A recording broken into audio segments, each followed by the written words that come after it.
Tout un symbole, un acte fort qui symbolise les 13 mois du capitaine Ibrahim Traoré comme président de la transition au Burkina, en rebaptisant le boulevard Charles de Gaulle en boulevard Thomas Isidore Sankara au cœur du premier arrondissement de Ouagadougou.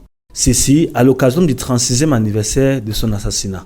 Le président de la transition pose un jalon de plus vers son idéal, le nationalisme. Connu pour ses positions fortes, son amour pour son pays et l'admiration qu'il a pour Thomas Isidore Sankara, qui l'a fait héros de la nation. Le capitaine Ibrahim Traoré continue au fil de ses actes à vouloir redonner la grandeur d'antan à ce grand pays d'Afrique de l'Ouest. Si pour lui, le bonheur ne viendra pas d'ailleurs, il a tout fait de nationaliser le secteur minier du pays, pourvoyeur d'emplois et de devises, mais aussi créer une raffinerie locale d'or. Il n'a plus pour nous d'amener notre or à l'extérieur pour raffiner. Nous le raffinons sur place.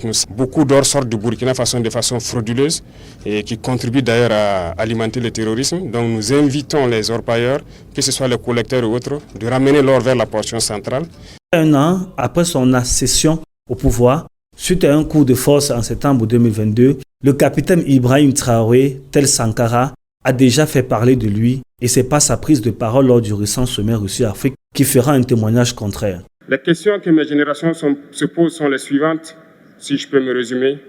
C'est de ne pas comprendre comment l'Afrique, avec tant de richesses sur notre sol, avec une nature généreuse, de l'eau, du soleil en abondance, l'Afrique est aujourd'hui le continent le plus pauvre.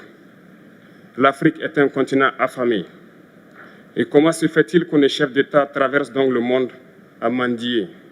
Depuis ce jour-là, comme depuis des années, l'opinion publique africaine peine à comprendre pourquoi d'autres dirigeants n'emboîtent pas le pas au Burkinabé.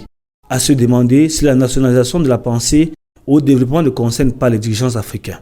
Une chose est sûre, c'est que Ibrahim Traoré a la cote auprès des jeunes qui voient en lui l'initiateur d'une nouvelle pensée de développement africaine.